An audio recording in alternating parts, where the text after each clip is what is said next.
ബംഗാൾ ഉൾക്കടലിന്റെ വടക്ക് രൂപപ്പെടുന്ന ന്യൂനമർദ്ദത്തിന് പിന്നാലെ കൊൽക്കത്ത ഭാഗത്ത് മറ്റൊരു ന്യൂനമർദ്ദ സൂചന കൂടിയുള്ളതിനാൽ ശക്തമായ മഴ ഈ മാസം മുഴുവനും തുടരാൻ സാധ്യതയുണ്ടെന്ന് കാലാവസ്ഥാ വകുപ്പിന്റെ മുന്നറിയിപ്പ്. കേരള തീരത്ത് ഉയർന്ന തിരമാലയ്ക്കും കടലാക്രമണത്തിനും സാധ്യതയുണ്ടെന്നും മുന്നറിയിപ്പുണ്ട്.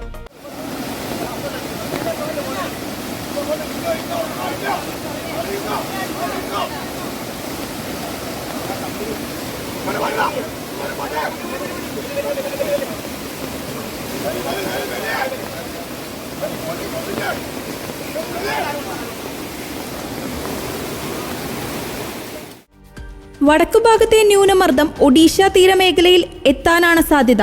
അറബിക്കടലിന് സമീപം ചക്രവാത ചുഴിയുള്ളതിനാൽ കാലവർഷക്കാറ്റിന്റെ ശക്തി വർദ്ധിക്കും.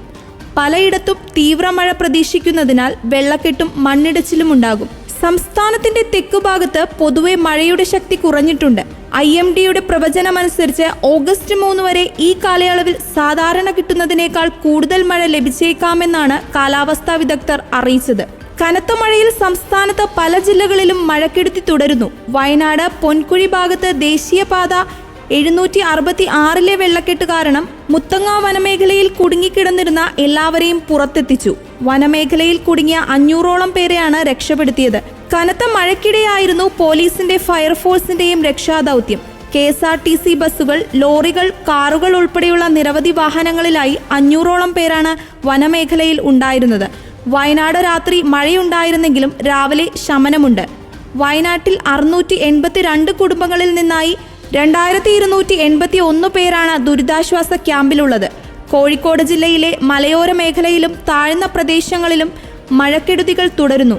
കക്കയം ഡാമിലെ ജലനിരപ്പ് ഉയർന്ന സാഹചര്യത്തിൽ അധിക ജലം തുറന്നുവിടാൻ സാധ്യതയുണ്ട്.